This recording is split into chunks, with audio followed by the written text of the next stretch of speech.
তোমাদেরকে আগে আমি ফার্স্ট ওয়েভ অফ ফেমিনিজমের একটা ভিডিও দিয়েছিলাম। আজকে আমি second wave of feminism explain করব।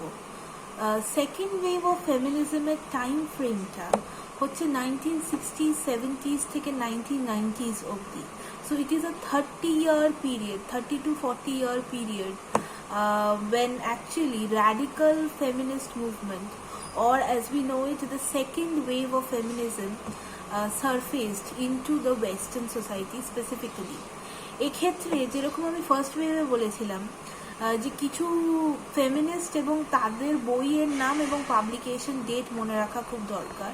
সিমিলারলি এক্ষেত্রেও আছে কিছু ফেমিনিস্ট যাদের বইয়ের নাম এবং পাবলিকেশন ডেট আমাদের ধরেই নিতে হবে। প্রথম very important name here is বেটি ফ্রাইডেন, যার বইটার নাম হচ্ছে দ্য ফেমিনাইন মিস্টিক, যেটা পাবলিশ হয়েছিল 1963-তে।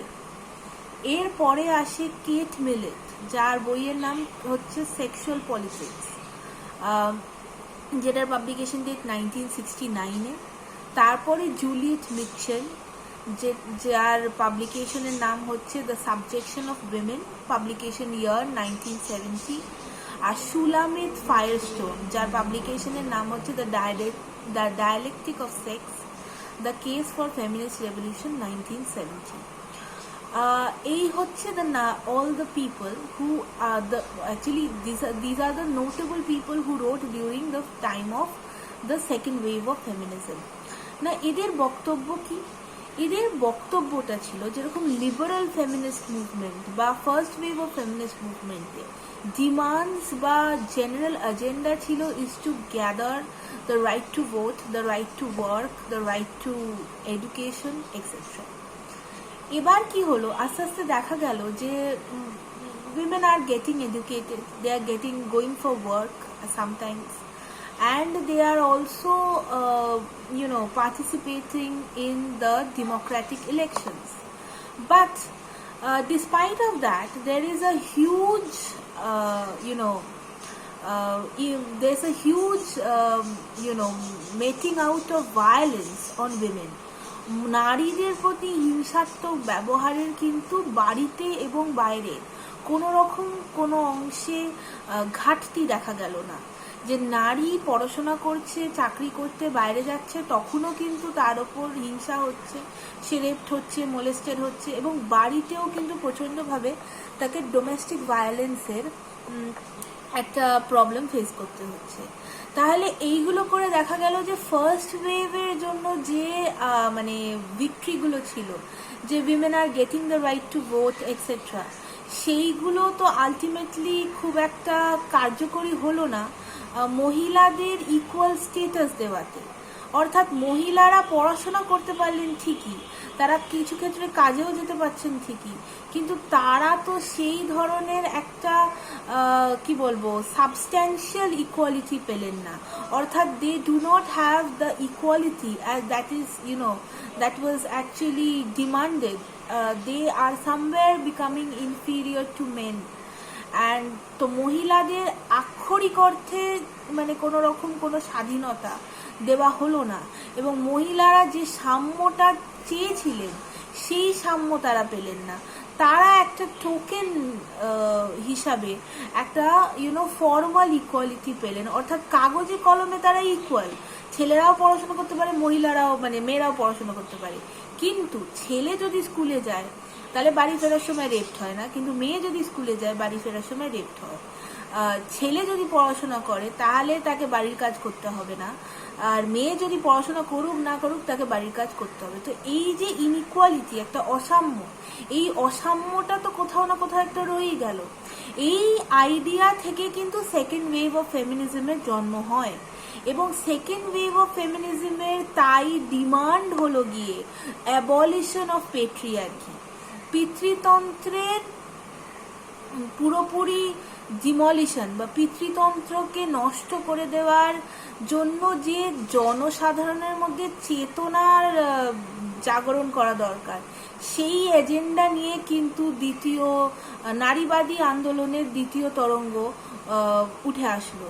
So basically the agenda of second wave feminism was to create the consciousness among the masses about the existence of patriarchy and how it is harmful for women and how it is actually obstructing women from getting substantial equality at par with men.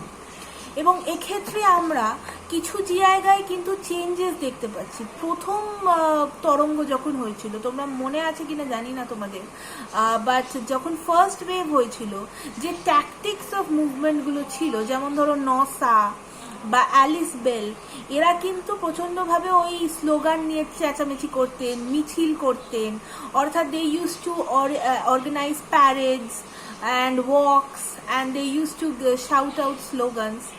এক্ষেত্রে আমরা একটু slightly different জিনিস দেখছি, because মানে techniques of conveying dissent কিন্তু change হয়েছে। তো কিভাবে চেঞ্জ হয়েছে সেটা? প্রথমত সেটা চেঞ্জ হয়েছে একটা জায়গায়, যে এক্ষেত্রে প্রথম আমরা যেটা দেখতে পাচ্ছি সেটা হচ্ছে there was a huge criticism against beauty pageant shows. Beauty pageant show এর এগেনস্টে একটা ক্রিটিসিজম ডেভেলপ করে, এবং রেড স্টকিংস বলে ইউএসএতে একটা গ্রুপ তৈরি হয়। এটা খুব ইন্টারেস্টিং অ্যাকচুয়ালি। 18th সেঞ্চুরির মধ্যে ব্লু স্টকিংস বলে মহিলাদের একটি গ্রুপ ছিল, এবং যেটা ব্লু স্টকিংস নাম দেওয়া হয়েছিল to signify that these women are very sophisticated, very well spoken and soft spoken and very elegant. তো সেইটাকে চেঞ্জ করে রেড স্টকিং নাম দেওয়া হয় to attach the shock factor of the colour red, and that is to signify a form of revolution. এবং এরা প্রচণ্ডভাবে 1960s সেই সময় প্রচণ্ডভাবে Miss Universe, Miss America etcetera এগুলো হচ্ছে, তো এরা প্রচণ্ডভাবে ওটার কিন্তু অ্যাগেনস্টে ছিল, because they for the first time identified that here also women's body is being sexualised like anything. The woman is being the target of the makeup industry. The woman is, basically psychologically groomed and socially groomed to become a particular type of an individual with a particular type of physical characteristics that will actually satiate and that will actually satisfy the desires of men.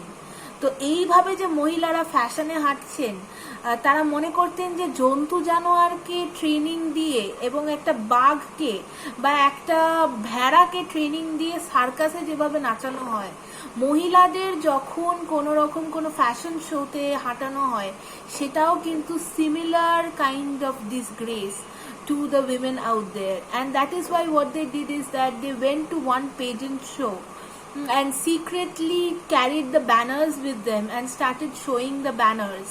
And then once they came out from that pageant show, they started throwing away all the kinds of the things that make women look beautiful, like high heels, makeup, bras, paddle pusher bras basically, which would make women look more sexier, so to speak. যে women are nothing but a pair of breasts and they should have right size breasts. So এই যে কনসেপ্টটা যেটা create করা হয়েছিল, এইগুলোর এগেনস্টে criticise করার জন্য কিন্তু they started throwing this in front of the media to communicate to people that women have to be accepted the way they are, whether they are they are thin, they are fat, they are fair, they are dark, they do not have the right pair of eyes, they do not have the right kind of a nose, do not have the right kind of a lips, doesn't matter. So a analysis is important, and this is the fundamental essence of basically second wave feminism, that criticizing patriarchy was their major agenda. এবং এছাড়াও আমরা যেটা দেখতে পাই সেটা হচ্ছে যে কিছু tactics আরও আসে, যেমন girl only rap group started featuring, because 1960s 1970s at that point of time আমেরিকাতে কিন্তু পুরোপুরি ওই রক কালচার একটা ডেভেলপ করছে, যেখানে মাইকেল জ্যাকসন, পিঙ্ক ফ্লয়েড এরা কিন্তু আসছে ওইখানে গান টান গাইতে, এবং এই যে একটা নাচ করে একটা নিজেদের প্রকাশ করা, একটা মেসেজ দেওয়ার, সেই ধরনের একটা টেকনিকও এসেছিল। তো সুতরাং girl only rap groups, something that we have never actually paid attention to. Recently rap has dominated our attention a lot, but আমরা women only rap group নিয়ে পড়িনি, কিন্তু উইমেন অনলি র্যাপ গ্রুপস কিন্তু তৈরি হয়েছিল যারা কিন্তু মহিলাদের ইন্ডিভিজুয়ালি এবং কালেকটিভলি প্রচণ্ডভাবে করার চেষ্টা করেছিল, মোটিভেট করার চেষ্টা করেছিল এবং অ্যাওয়্যার করার চেষ্টা করেছিল of the kinds of of the kinds of problems that they go through, the kind of suppression that is there. So this is one of the major things. ভিডিওটা যেহেতু বড় হয়ে যাচ্ছে, আমি নেক্সট ভিডিওতে কন্টিনিউ করছি।